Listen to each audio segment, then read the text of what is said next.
Good day, everyone. I'm about to report the key concepts of reliability, validity, bias, goals, standards, and objectives.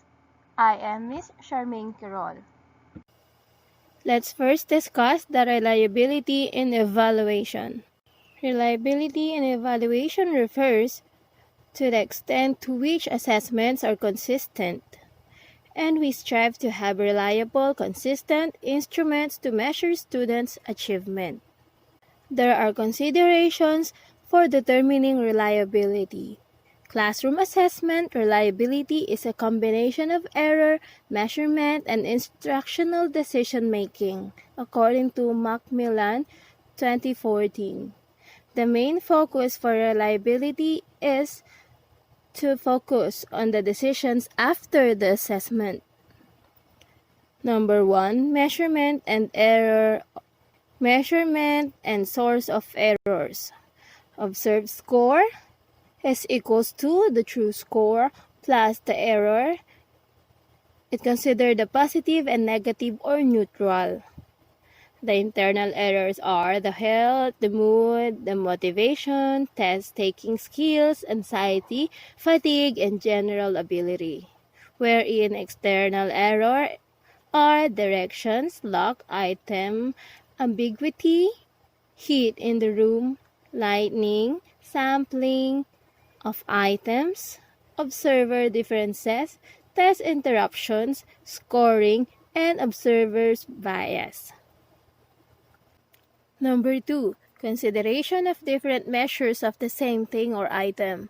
We should observe consistency that students answer questions on the same topic, and students score low then highest on different measures of the same skill is inconsistent or to have inconsistency. And number 3, similar questions and problems may occur when students answer similar questions or problems the same way. This is reliable or consistent. Use two different measures of the same thing, one test with similar items, or two or more raters or observers agree on the evaluation. We have some instruments listed like classroom tests. There are tests, weekly tests, summative, and evaluations. And we also have national standardized examinations like quarterly, periodic, and national achievement tests. I have researched two types of reliability. The first one is test-retest reliability, a method for assessing the reliability of an instrument by administering the same test at different points in time. The correlation between the two should be high. The second one is the alternate forms reliability, that refers to the relationship between scores on alternative forms of the same test, given closely in time. In the case of pre-post testing, alternate forms reliability is more important than test-retest. There are three common reliability measurements or measures. We have type of reliability and how to measure it. Let's go first to the stability or test-retest. It is to give the same assessment twice, separated by days, weeks, or months. Reliability is stated as the correlation between scores at time 1 and time 2. The second one is the alternate form, which we can create two forms of the same test that may vary items slightly. Reliability is stated as correlation between scores of test 1 and test 2. The third one is internal consistency. Compare one half of the test to the other half, or use methods such as Kuder-Richardson formula 20 or KR20 or Cronbach-Alpha. Our next key concept is the validity in evaluation. Validity refers to the accuracy of an assessment. It is the extent to which the instrument or the test, questionnaire, or etc. It is measure what is intended to measure. Example, math test. That it is covering the right content and concepts. Is it also influenced by reading level or background knowledge? Or attitude assessment? Are the questions appropriate? Does it assess different dimensions of attitudes like intensity, direction, or etc.? Validity is also assessed in a particular context. A test may be valid in some contexts and not in others. A questionnaire may be useful with some populations and not so useful with other groups. The test has high validity. It is not okay. The test has been useful in assessing early reading skills among native speakers of English. It is okay. There are three types of validity. The first one is content-related evidence, the extent to which the assessment is representative of the domain of interest. A sampling of the content is determined by professional judgment and should have clear learning targets that can be prepared as tests, blueprints, and a table of specification. It uses learning targets, content, instruction, and assessment. Next is the criterion-related evidence, the relationship between an assessment and another measure of the same trait. Infers that assessment is providing the same result as another assessment of the same thing. It relates assessment to some other valued measure or criterion that either provides an estimate of current performance or concurrent criterion or related evidence.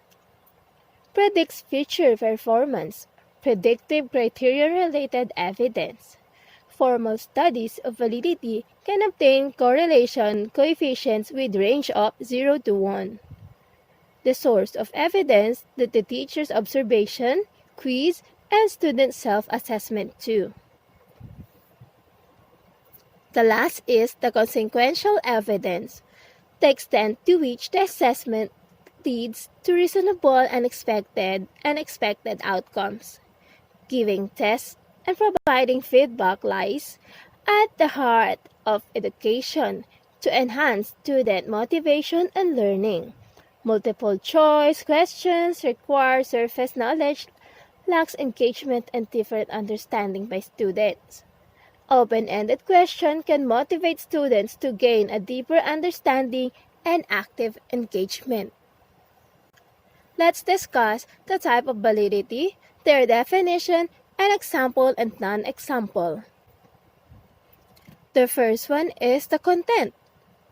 The content is the extent to which the content of the test matches the instructional objectives.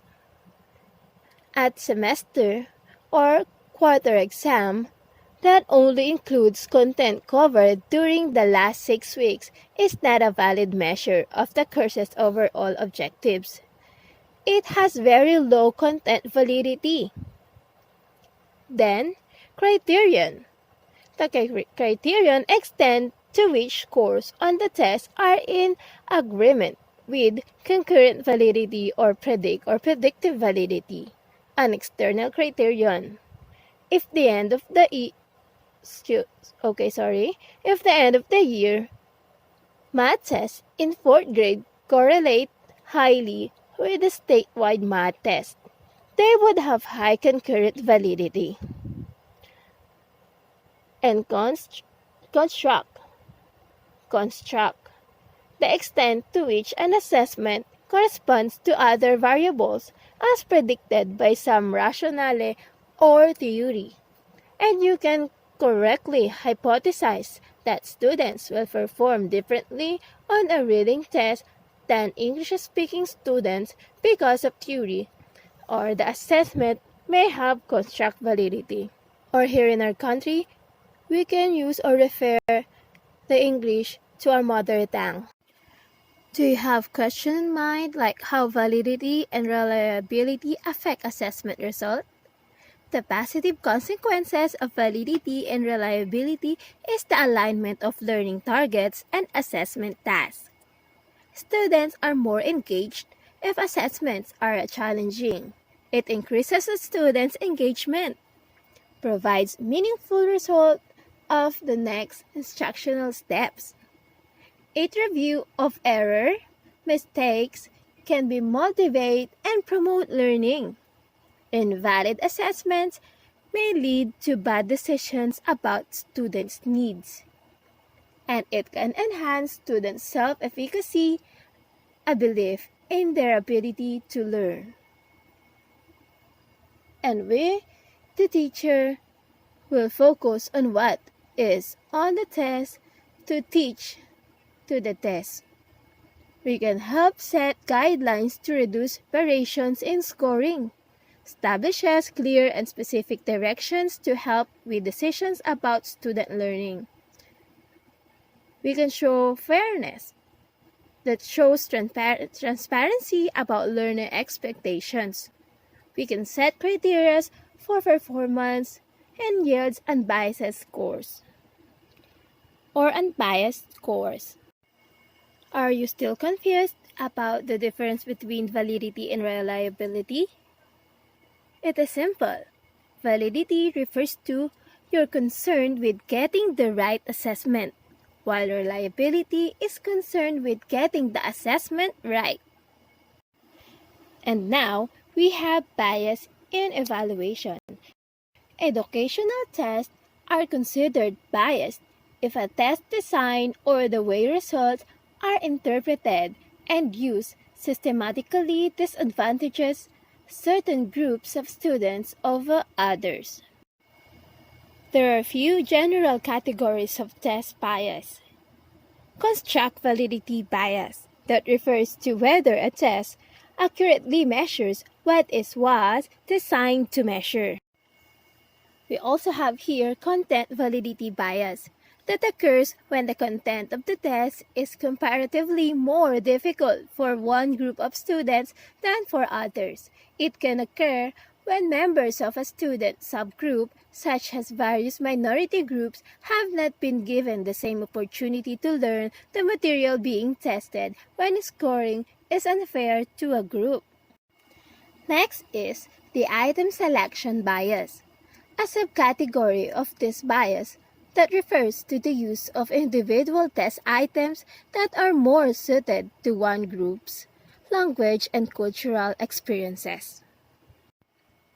The last is the predictive validity bias, or bias in criterion-related validity, that refers to a test accuracy and predicting how well a certain student group will perform in the future.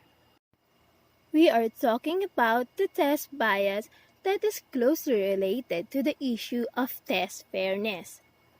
Okay, let's do some exercises.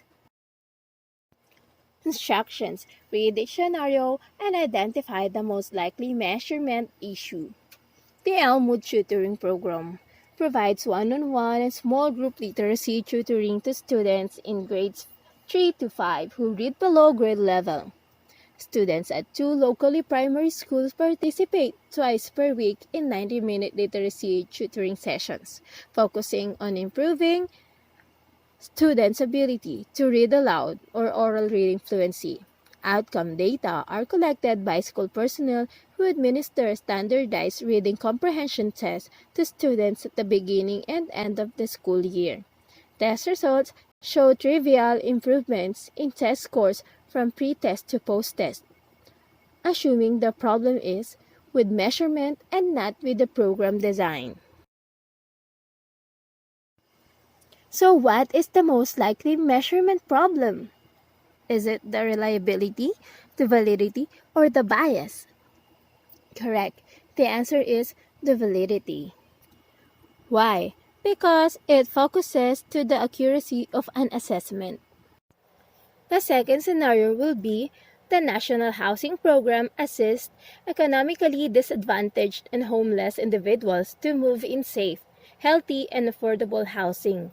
National Service volunteers counsel individuals on their housing needs, help them apply for housing assistance, and follow up to provide continued assistance to verify an individual's housing status up to 9 months after initial service. National Service volunteers find that it is more difficult to track homeless men than other economically disadvantaged clients over the 9-month period to verify their housing status, so outcome data are missing for many homeless clients. The answer to the scenario is bias because there are disadvantages to the certain group of people that are homeless. The third scenario is the Department of Health partners with local school to provide a twice weekly after-school physical fitness program for children ages 6 to 14. National Service volunteers strive to increase children's exercise habits by teaching them about the benefits of regular physical exercises and by organizing a variety of age-appropriate sports activities for children to participate in. Changes in exercise habits are measured by a questionnaire that children complete at the end of the program.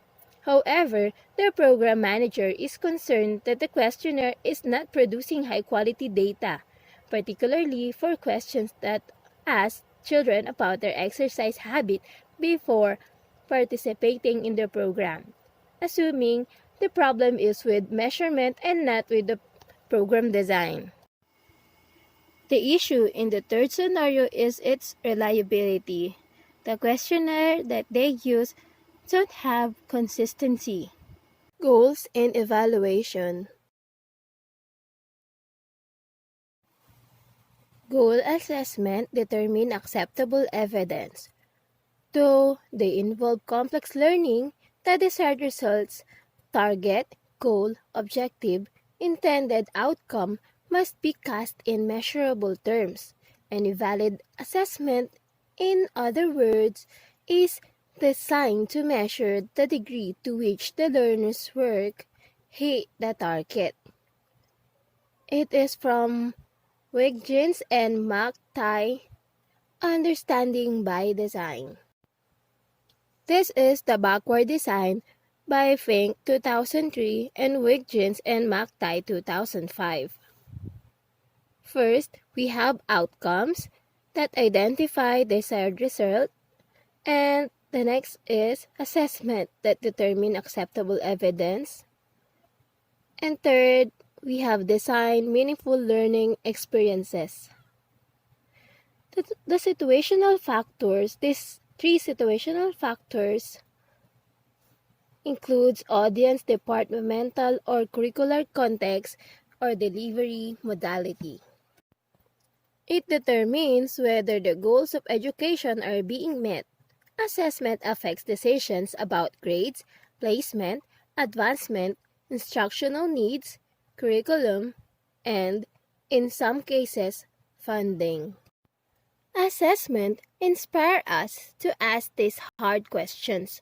Are we teaching what we think we are teaching? Are students learning what they are supposed to be learning? Is there a way to teach the subject better, thereby promoting better learning? How we will determine when an assessment works best, it does the following. It provides diagnostic feedback. It helps educators set standards. It evaluates progress. It relates to a student's progress. It motivates performance. The last key concept that I will discuss today is the standards in evaluation. Choosing assessment method appropriate for instructional decisions.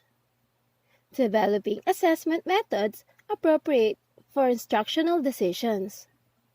Administering, scoring, and interpreting the result of both externally produced, and teacher-produced assessment methods. Using assessment results when making decisions about individual students, planning, teaching, developing curriculum, and school improvement. In developing valid pupil grading procedures that use pupil assessments. Communicating assessment results to students, parents, other lay audiences, and other educators. Recognizing unethical, illegally, and otherwise inappropriate assessment methods and uses of assessment information. We have objectives in evaluation. Assessment serves as an individual evaluation system and to compare performance across a spectrum. The purpose of assessment is to gather relevant information about the student's performance or progress or to determine student interest to make judgments about their learning process.